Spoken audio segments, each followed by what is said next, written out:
Eu quero convidá-los a assumirem um compromisso com a palavra de Deus que será exposta nesse momento. A fé vem pelo ouvir e ouvir da palavra de Deus. Então quero convidá-lo a evitar sair nesse momento, a não ser que haja uma urgência. Permita que o Espírito Santo transmita o recado de Deus ao seu coração, que você ouça a palavra de Deus falando de acordo com as suas necessidades. Eu vou orar pedindo isso. Ore no seu coração também. Fale, Senhor, conosco. Nós precisamos ouvir a Tua voz. Queremos nos comprometer com a Tua palavra nesse instante. Ó Deus, que nada neste mundo, nenhum poder venha atrapalhar, ó Deus, de ouvirmos o que tens a nos dizer. Que o Senhor, através do Teu Santo Espírito, abra o nosso entendimento, o nosso coração, nossa mente, para que nós possamos sair daqui edificados, com o coração, ó Deus, sensibilizado pela Tua voz, falando através da instrumentalidade desse Teu servo. Me esconde sob a sombra da Tua cruz, que eu seja, ó Deus, simplesmente aquele que transmite o Teu desejo ao Teu povo. Em nome de Jesus, amém. Colossenses 3:10, nosso tema hoje é conhecimento e santificação. Eu quero começar desafiando você a pensar em sua vida antes da sua conversão e depois da sua conversão.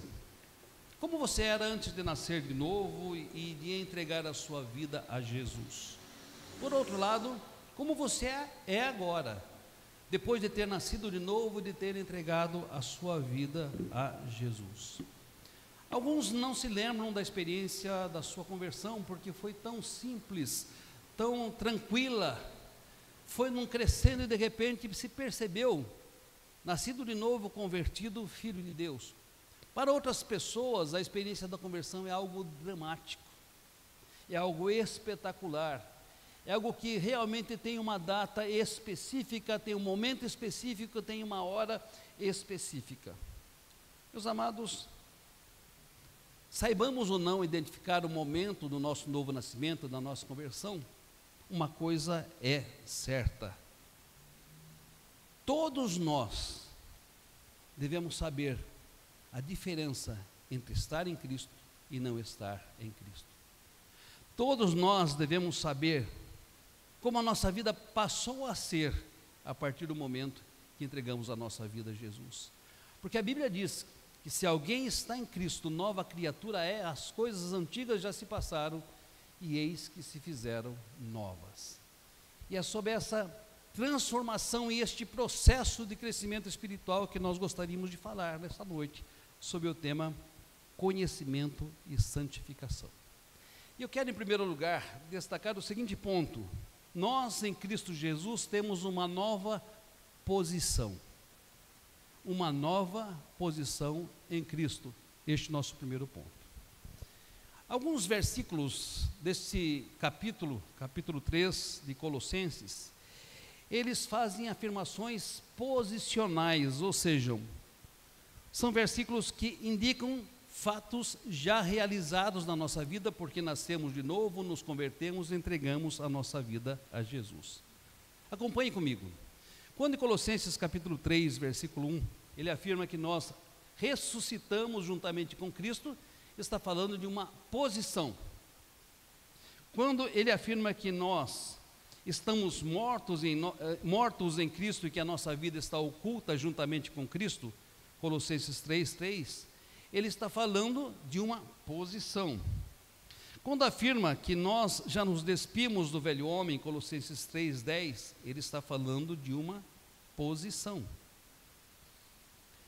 Ele está afirmando que em Cristo, e pelo que Cristo fez no Calvário, pela ação do Espírito Santo, pela ação da palavra de Deus em nossas vidas, essas realidades já são vistas como consumadas. Então, preste atenção, eu e vocês já somos vistos diante de Deus como ressuscitados em Cristo. Eu e vocês já somos vistos diante de Deus como pessoas que estão mortas para o pecado. Eu e você já somos vistos diante de Deus como pessoas cuja identidade completa será revelada na vinda de Cristo. Eu e você já somos vistos diante de Deus como pessoas que nos despimos do nosso pecado. Somos vistos como pessoas que já nos revestimos de uma nova natureza. Essa transformação, queridos, é algo já realizado diante de Deus. Não pode ser anulada, não pode ser desfeita, não pode voltar para trás. Isso se você tem a experiência do novo nascimento, da conversão, se você já entregou a sua vida a Jesus. Mas além das afirmações posicionais desse texto, há algumas afirmações situacionais. Isso é, descreve a nossa vida enquanto esse processo de crescimento espiritual e de santificação está ocorrendo. E nós, como salvos, estamos num processo de santificação. Eu e vocês, todos nós estamos no processo de santificação. E nesse processo, o texto vai dizer também, capítulo 3, que nós devemos morrer a nossa natureza terrena, que é caracterizada pela fornicação, impureza, paixão lasciva, concupiscência e idolatria, Colossenses 3:5. E não somente isso, devemos também nos despojar da ira, indignação, malícia, palavras torpes e da mentira, Colossenses 3:8, 9. Isso é algo que eu e vocês devemos fazer e devemos fazer sempre, porque isso faz parte do processo de santificação. Eu não posso, como nascido de novo, como convertido, como uma pessoa que entreguei a Jesus, alimentar a fornicação. Eu não posso alimentar a impureza. Eu não posso alimentar a paixão lasciva. Eu não posso alimentar o desejo desenfreado dos meus olhos e os apetites da minha carne. Eu não posso alimentar a pureza. Eu não posso ser uma pessoa que viva irada. Não posso ser uma pessoa que viva indignada, uma pessoa maliciosa, uma pessoa que use palavras torpes, que seja mentirosa. Eu não posso, porque no meu processo de santificação, a parte que eu devo fazer, eu tenho que fazer, morrer e me despojar de tudo isso. Eu sei que não somos perfeitos, mas somos chamados à perfeição. Eu sei que não somos totalmente santos, mas somos chamados à santificação. Os versículos 1 a 11, Paulo vai frisar algo muito interessante. Uma nova posição exige uma nova situação. A posição nos foi dada sobrenaturalmente pela obra de Deus, através de Cristo e através do Espírito Santo, quando nós nascemos de novo, quando nós nos convertemos. Mas a situação depende do que eu faço, do que você faz, neste processo de santificação e de transformação. Queridos, em hipótese alguma, eu e vocês podemos viver as obras da carne, se formos chamados para uma nova vida. Ah, mas alguém pode afirmar, pastor, eu não tenho poder para viver uma nova vida. Olha, minha carne não permite que eu desenvolva o processo de santificação. Os meus desejos são muito fortes, muito intensos. Olha, além disso, pastor, você não conhece, mas o diabo tem me tentado o tempo todo. O tempo todo. E que dizer então da pressão que o mundo exerce sobre mim, pastor? Você não sabe o que é viver nesse mundo, o senhor já está velho, eu não estou velho ainda, então este mundo é tentador. E olha, eu não consigo. Como assim? Se você já está numa nova posição, você não consegue viver uma nova situação. Como? Ignorar aquilo que Deus já fez, te ressuscitando, te fazendo morrer para o pecado, te dando uma nova identidade. Como ignorar isto? Como passar por cima disto? Deus nos colocou uma nova posição. E embora a nossa situação neste mundo, meus queridos, demande uma guerra contra a carne, demande uma guerra contra este mundo, demande uma guerra contra a nossa própria natureza, nós não estamos fadados ou destinados a ser derrotados. Nós não estamos fadados a ceder. Se somos derrotados e cedemos, é porque nos recusamos a nos despojarmos do novo homem e fazer morrer a nossa natureza terrena. O Espírito Santo, conforme as Escrituras, guerreia o tempo todo contra a nossa carne para que não façamos aquilo que é do nosso querer. Gálatas 5,17.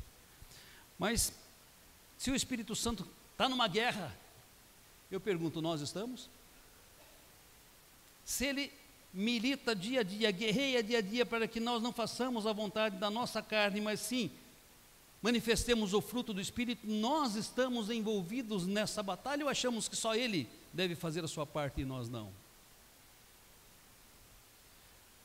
A pergunta é: quanta força, empenho e energia nós temos empregado para fazer morrer a nossa natureza terrena?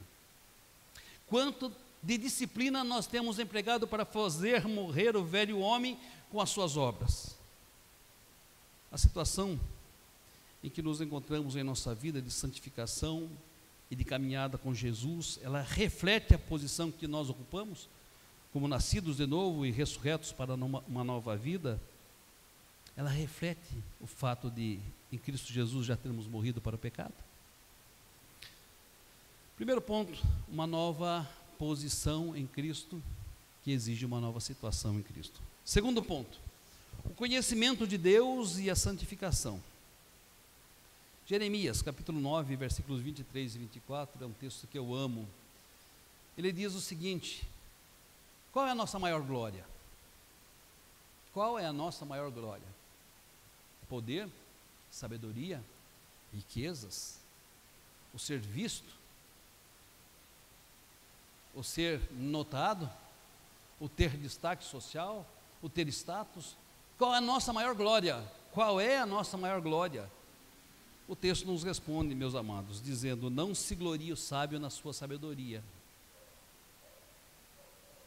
nem se glorie o forte na sua força, nem se glorie o rico nas suas riquezas, mas aquele que se gloriar, glorie-se nisto, em me conhecer e saber que eu sou o Senhor, que faço misericórdia, juízo e justiça na terra, porque destas coisas me agrado. Jeremias 9, versículos 23 e 24. Qual é a nossa maior glória? Conhecer a Deus. E Jesus Cristo define vida eterna, meus amados, em termos de conhecimento de Deus. João 17:3. Ele diz: e a vida eterna é esta, que te conheçam a ti como o único Deus verdadeiro e a Jesus Cristo, a quem enviaste.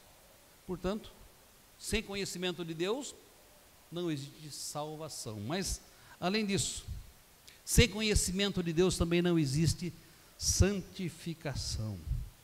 A santificação ocorre quando eu e vocês buscamos conhecer mais e cada vez mais a Deus.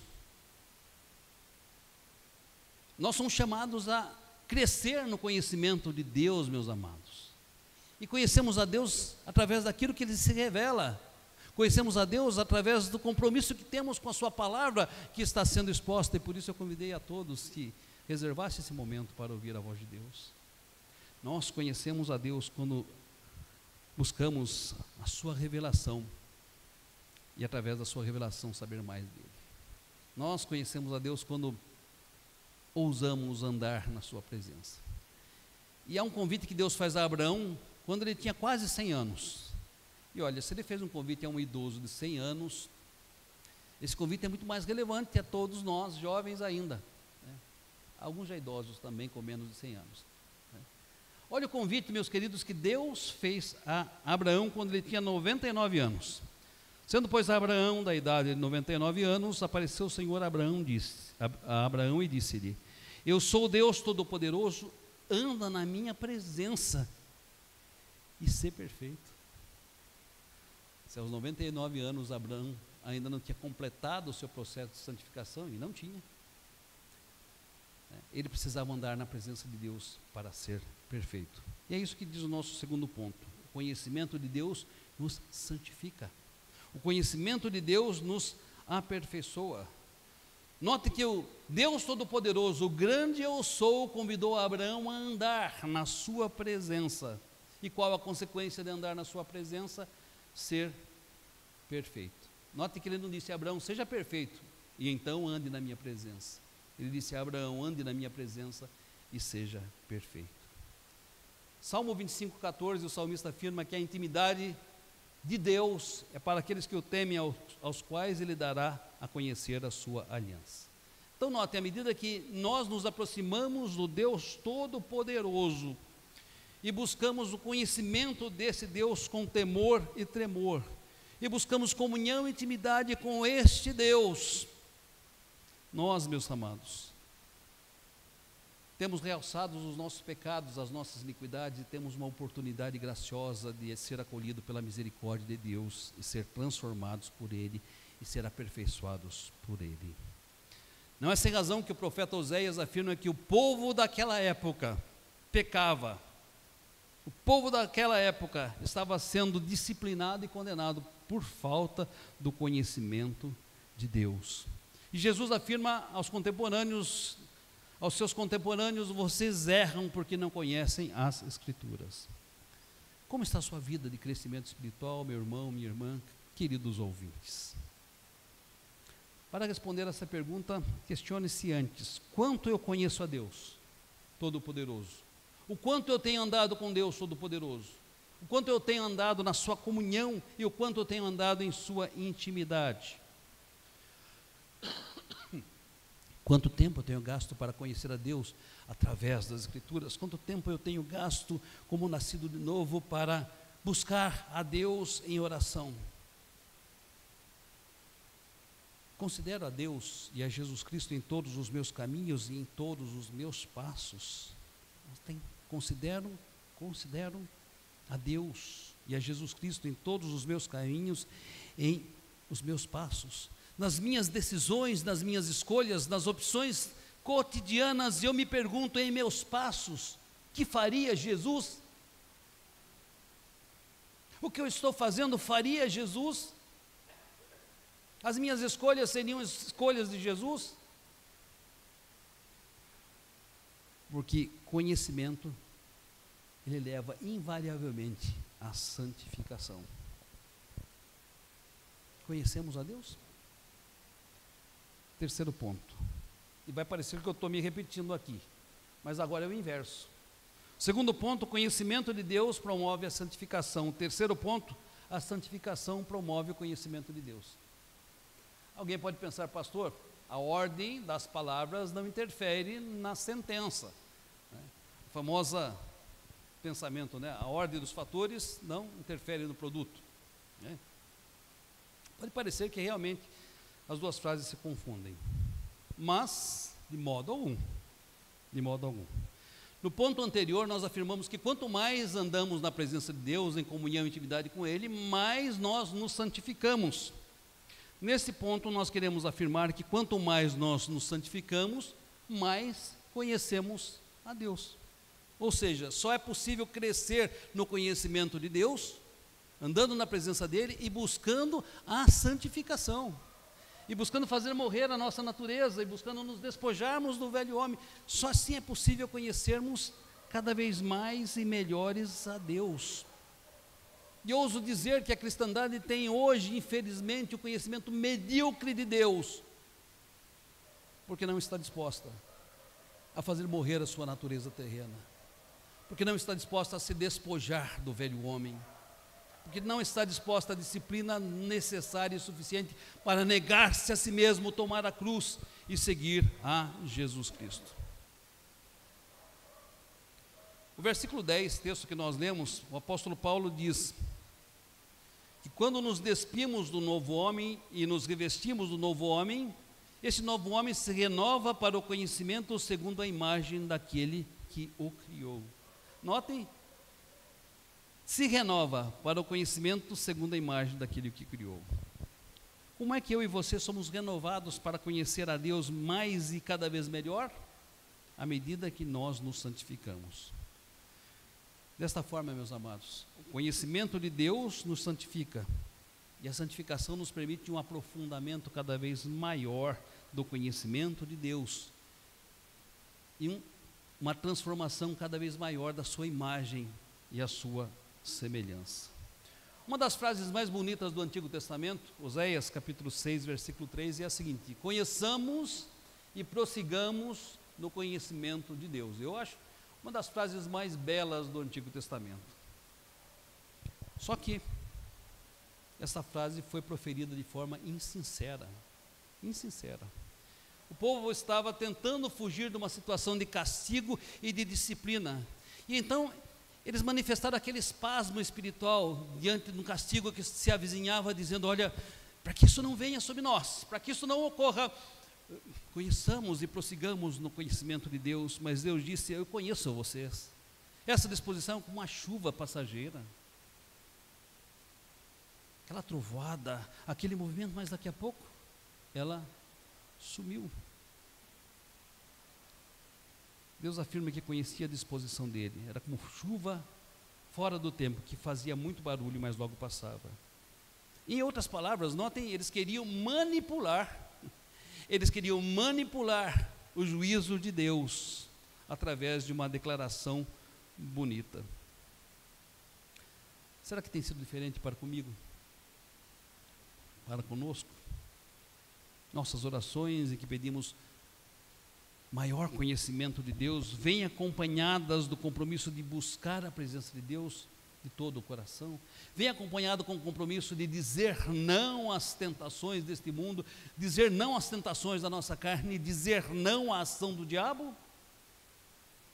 Ou estamos sendo, como o povo de Israel, insinceros, mentirosos, quando afirmamos: conheçamos e prossigamos no conhecimento de Deus? Uma simples afirmação de que nós conhecemos a Deus, se não vier acompanhada de santificação, não vai impressionar ninguém. Por quê? Porque a sabedoria é justificada pelos seus filhos. Notem que quando o profeta Jonas tentou fugir do chamado divino, ele desceu para o porto, desceu para o navio desceu para o porão do navio, e ali começou a dormir. E por causa dele, uma tempestade assaltou aquela embarcação, e aquela embarcação estava correndo o risco de naufragar. Agora notem, as pessoas pagãs que criam em deuses que não eram Deus vivo e verdadeiro, oravam, clamavam aos seus deuses e se esforçavam para salvar a embarcação, ao passo que Jonas dormia. E notem então o que o capitão do navio disse a Jonas: que tens, dorminhoco? Levanta-te, clama ao teu Deus, talvez assim ele se lembre de nós, para que não pereçamos. Jonas 1,6. Terrível. Jonas conhecia o Deus Todo-Poderoso, o Criador dos céus e da terra, o Deus que preside aos dilúvios, o Deus cuja palavra tudo se dobra. E Jonas, o servo de Deus que estava naquela embarcação, não clamou a Deus, ao passo que outras pessoas clamaram. E Jonas foi chamado a atenção por pessoas que sequer conheciam o Deus a quem ele servia. Meus amados, é muito triste e constrangedor quando pessoas do mundo dizem sobre nós, cristãos: escuta, mas você não é crente? Você não serve a Deus? Por que você está fazendo isso? Escute, essa situação de sua vida é incoerente com aquilo que você diz ser. É muito triste quando nós somos exortados pelas pessoas que são desse mundo. É vexatório termos a nossa atenção chamada por pessoas que não conhecem a Deus como nós conhecemos. Meus queridos, as pessoas não se impressionam com os nossos discursos, nem com a nossa nomenclatura. Eu sou presbiteriano. Não, as pessoas não se impressionam com isso.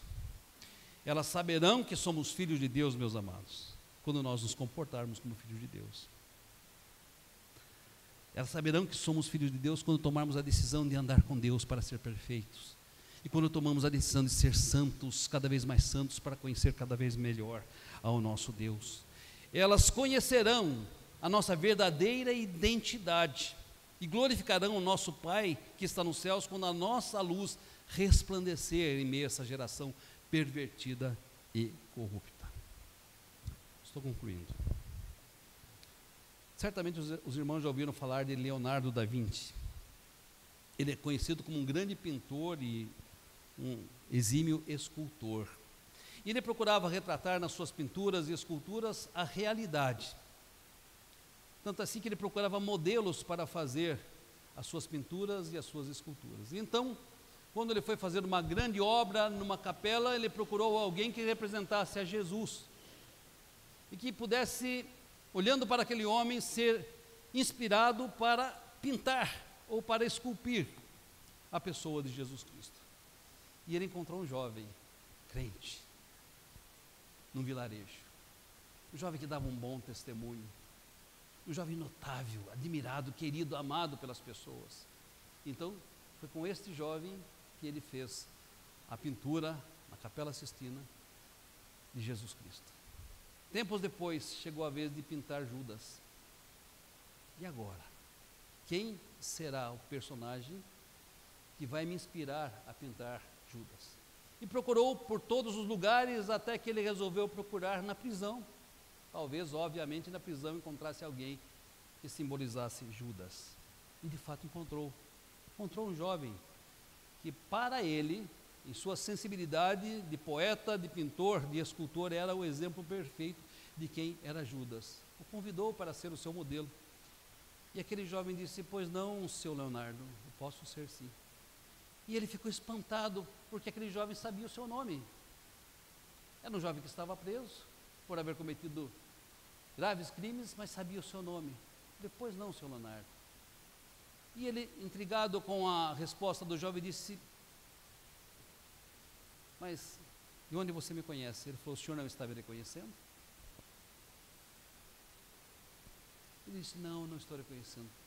Eu sou aquele modelo que o senhor usou para pintar a Jesus Cristo. As minhas escolhas, as minhas opções, o estilo de vida que eu escolhi viver, me colocaram nesse lugar e me descaracterizaram desta maneira. Ah, meus queridos, eu e vocês podemos ser conhecidos como modelo de Cristo, como pessoas a quem as pessoas olhando dizem: este é servo, este é serva, este pertence ao Senhor.